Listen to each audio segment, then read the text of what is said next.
An attorney in Florida claims he's helping drivers legally beat DUI checkpoints. It's a privacy thing. The law's not there. He says you should not lower your window to interact with the police officers unless they have some sort of reason to believe that you might have done something wrong.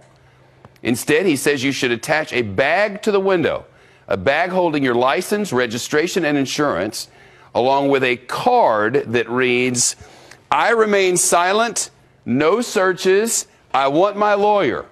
And then below it says, "Put any tickets under the windshield wiper. I'm not required to sign under this statute here. I'm not required to hand you my license. Thus, I am not opening my window. I will comply with clearly stated lawful orders." All true. Ha ha ha. Good luck trying it with Johnny Law. A lawyer has posted videos online showing how you do this. We are approaching a DUI checkpoint. We will have our windows rolled up. Our doors are locked. We will not say a word. Sure enough, an officer examines the documents and lets the driver go. Critics say this lets people get away with driving drunk. But, you know, people who understand privacy and the law say this stops the cops from breaking the law systematically. One attorney says it's all about asserting your constitutional right to prohibit unreasonable searches. Let's get to Phil Keating, who's down in South Florida, who my guess is, and it's just a guess, could have used this tactic at one point or another. Tell us more about this attorney's campaign, sir.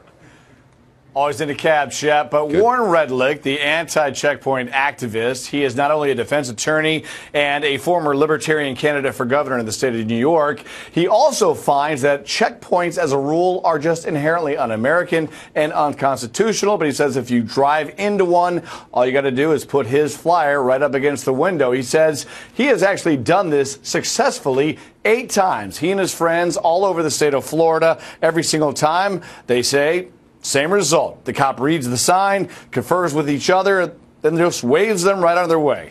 Redlich says always be polite with the police, just don't do more than you're asked. I've seen too many innocent people arrested for drunk driving, and I've seen innocent people convicted of drunk driving, and I want to make the system more fair. Checkpoints are a publicity stunt. They're not effective. Also, he says a drunk person could never pull this off as, number one, you have to remain silent, and 2, you've got to be patient in your car, which, Shep, he says drunk people are not prone to do. You know, a lot of police departments actually announce when and where these DUI checkpoints are going to be, so the statistics indicate they're really not that effective.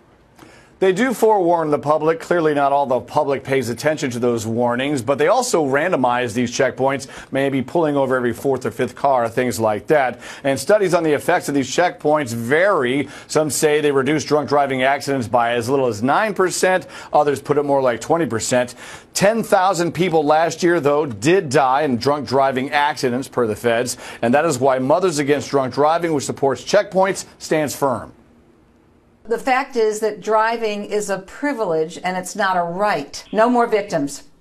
We are looking at this point to say that we can end drunk driving at some point in my lifetime. So we are looking for no more victims.